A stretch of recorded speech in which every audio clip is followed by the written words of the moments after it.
and festivities that may take place in the village. And they'll do pictures of people and animals and just the ordinary life that goes on in their small little village. They stack all the objects, which means that there really isn't a realistic perspective. It's just as if all the pieces are just stacked one on top of the other. They use really bright colors. They also use unusual size relationships. They may have a big tree depicted as being small next to an animal that's actually larger than the tree. So they have unusual size relationships in their paintings. They also finish them off with a decorative little border, and they use repetition of certain shapes and line patterns throughout the paintings. In addition to depicting everyday life in their little village, they will also do paintings of kind of mythical, playful little animals with brightly colored flowers and like ferns or plant life. And these typically don't have a border because the border is kind of suggested by just the shape and the placement of the ferns and flowers.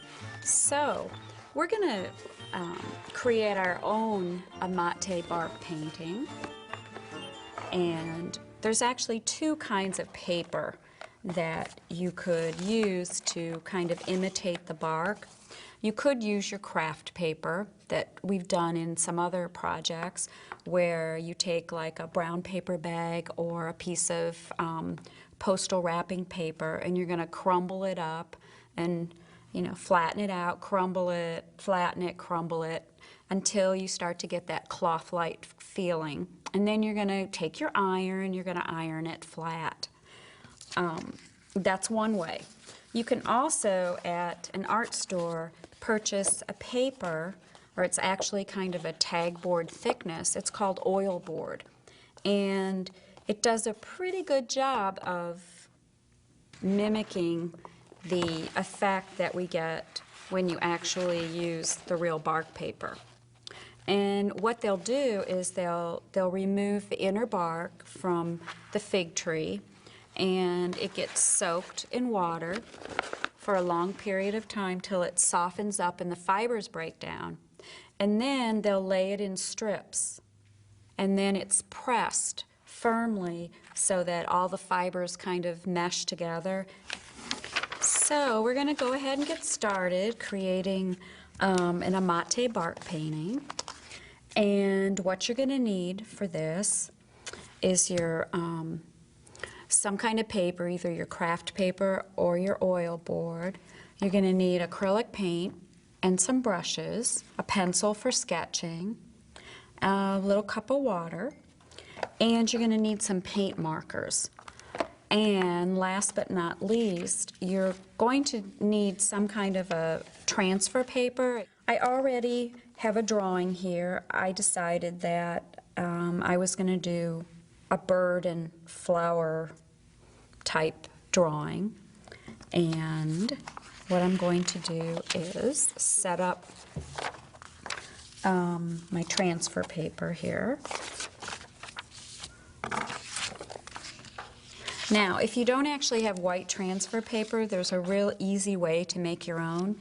If you just take a piece of paper and you chalk the entire back side of it with white chalk or yellow chalk, and then you lay the chalk side down on top of the paper that you're transferring to, and then put your drawing on top, you will be able to, and I'll show you real quick how this works. When you draw, it transfers. So I'm going to go ahead and transfer my drawing.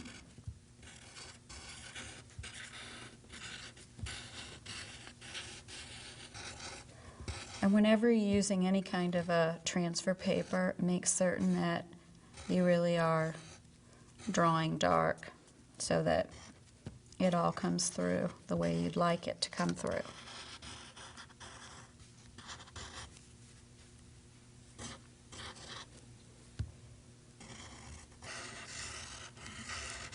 Oh, you'll notice I'm making a few changes as I'm working, and that's perfectly all right. When you're the artist, you can make changes wherever, whenever, and however you want to.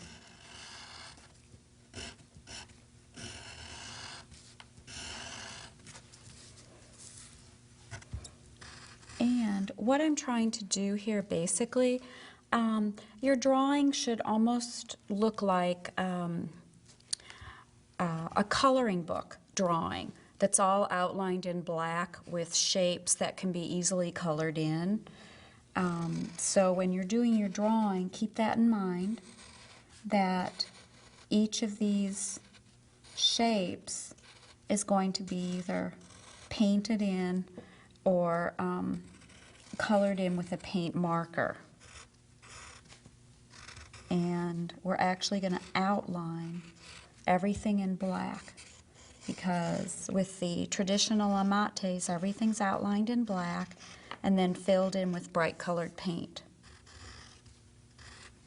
Okay, I finished tracing it, and what I'm going to do next is take a black paint pen, and I am going to outline over all my white lines.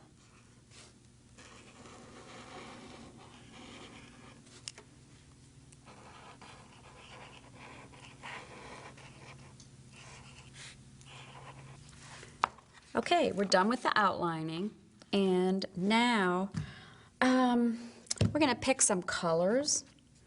Bright, remember? Nice and bright. They don't have to be realistic. The leaves could be purple. They don't have to be green. So let's pick out some nice, bright amate colors. We can use white in there.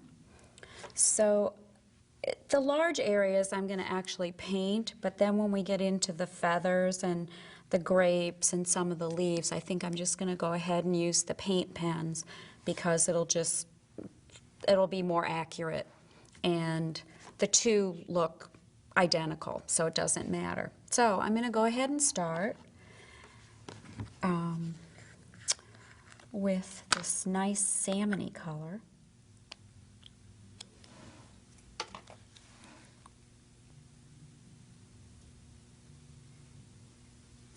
Now, when you're painting up next to your outlines, I'll show you a trick which makes those nice clean edges a lot easier to achieve.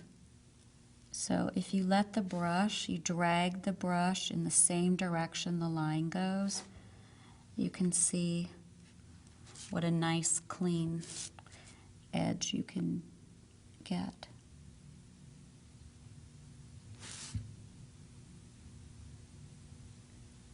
And the harder you push down on the brush, the wider the area you can cover. If you don't press down too hard, it's going to be a narrower brush stroke. So there we've got our salmon color. And of course we want to repeat colors so that things are balanced. So my suggestion is to always use a color at least 3 to 5 times and spread them around the page.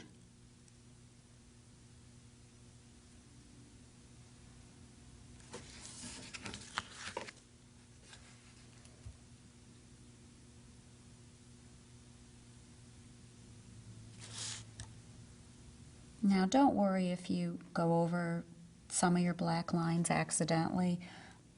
After the paint's dry, you can come back and very carefully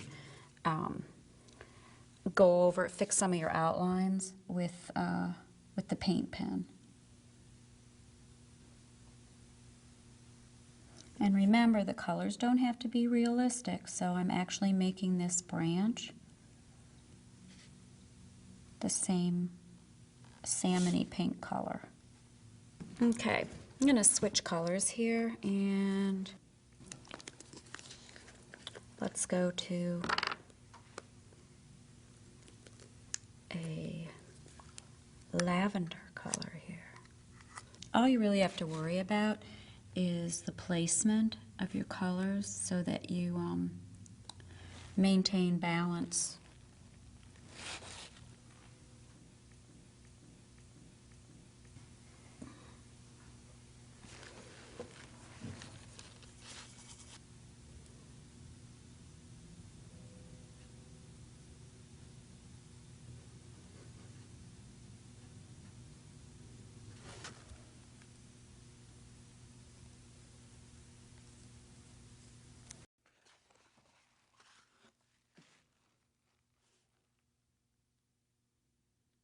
I'm going to go ahead and start to use some paint markers because I want to spend a little time working on the feathers.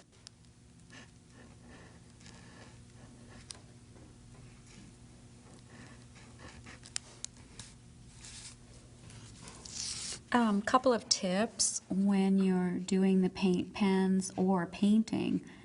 You need to kind of be aware of what areas of your painting are actually still wet so that you don't accidentally put your hand or, rub the edge of your hand or your fist or whatever across your painting.